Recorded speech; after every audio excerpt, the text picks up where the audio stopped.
The Father and the Growing Oak.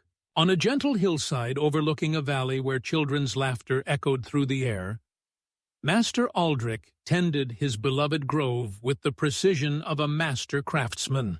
Known throughout the village for his perfectly manicured gardens, Aldrich believed that excellence came only through unwavering control and constant correction.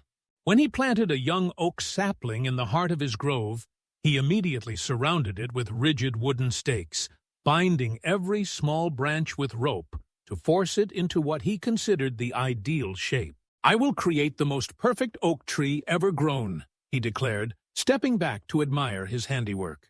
The ancient oak, whose massive trunk had weathered countless storms over centuries, watched this scene with growing concern. Her wide-spreading branches had learned to dance with every breeze, and her roots ran deeper than any other tree in the forest. She had seen many saplings grow in her shadow, and she recognized the danger in Aldrich's approach. As the seasons turned, Aldrich's frustration grew alongside his obsession. Each time the young oak attempted to reach toward the sunlight in its own natural way, he would trim the wayward branch and add another stake for support. When spring winds beckoned the sapling to sway gently, Aldrich tightened the ropes to prevent any movement. "You must grow exactly as I envision," he muttered, checking and adjusting his bindings daily. Meanwhile, the other trees in the grove flourished in their freedom. The graceful willows learned to bend so far their branches kissed the earth, yet always sprang back unbroken. The towering pines stretched boldly toward the clouds, their flexible needles singing in harmony with the wind. The fruit trees spread their arms wide, bearing abundant crops because their roots had been free to search for rich soil, and their branches had grown strong through natural movement. Aldrich noticed none of this natural wisdom. At home, his own teenage son Thomas had grown increasingly distant and rebellious, but Aldrich attributed this to the boy's lack of discipline rather than examining his own rigid parenting methods.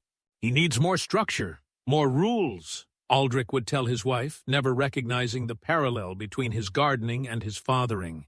The young oak, meanwhile, began to show signs of distress. Its trunk, never allowed to strengthen through natural flexing, remained thin and weak despite its height.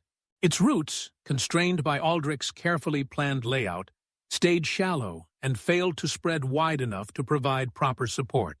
The tree looked impressive from a distance, standing perfectly straight and geometrically shaped, but it lacked the deep foundation and flexible strength that comes from natural growth. One autumn evening, a fierce storm swept across the valley with winds more powerful than any in recent memory.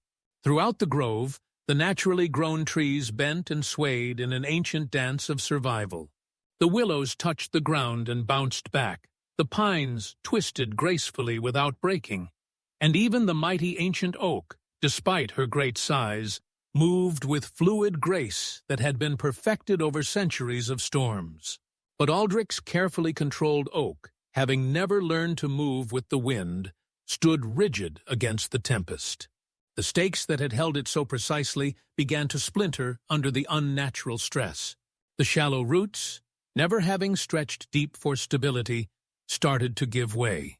Despite all of Aldrich's supports and careful planning, the young tree snapped at its base and crashed to the ground with a sound like thunder.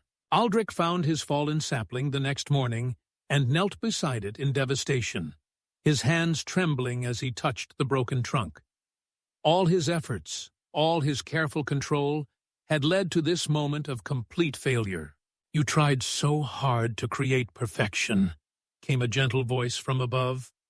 Aldrich looked up to see the ancient oak swaying peacefully in the morning breeze, her voice carried on the wind like whispered wisdom. "But true strength, dear gardener, comes not from rigid support, but from learning to bend without breaking." The old tree's branches rustled with centuries of knowledge. "I have watched countless saplings grow in this grove, those who are allowed to move with the wind, to stretch their roots freely in search of nourishment, to grow toward the light in their own natural way. These are the trees that weather every storm. The deepest roots grow only when they're free to search for their own strength. Aldrich sat in silence, finally understanding the connection between his failed oak and his struggling relationship with Thomas. He had been so focused on shaping both tree and sun into his vision of perfection that he had forgotten to nurture their natural growth and inner strength. That very day, Aldrich planted a new oak sapling in the same spot. This time, he provided only gentle guidance, a single support stake that he removed after one season, allowing the young tree to learn its own balance. He watched with wonder as it began to sway naturally with the breeze, its roots spreading wide and deep as they sought their own path through the soil. When he returned home that evening, Aldrich found Thomas in his room, as distant as ever. But instead of delivering another lecture about discipline and expectations, Aldrich simply sat on the bed and said, "Son, I've been trying so hard to shape you into what I thought you should become that I forgot to appreciate who you actually are. Will you forgive me?" Years later, both the new oak and Aldrich's relationship with Thomas flourished, with a strength born not of rigid control, but of patient love, and the wisdom to guide while allowing natural growth. Moral: true strength comes from nurturing growth with patience and love, not from imposing rigid control.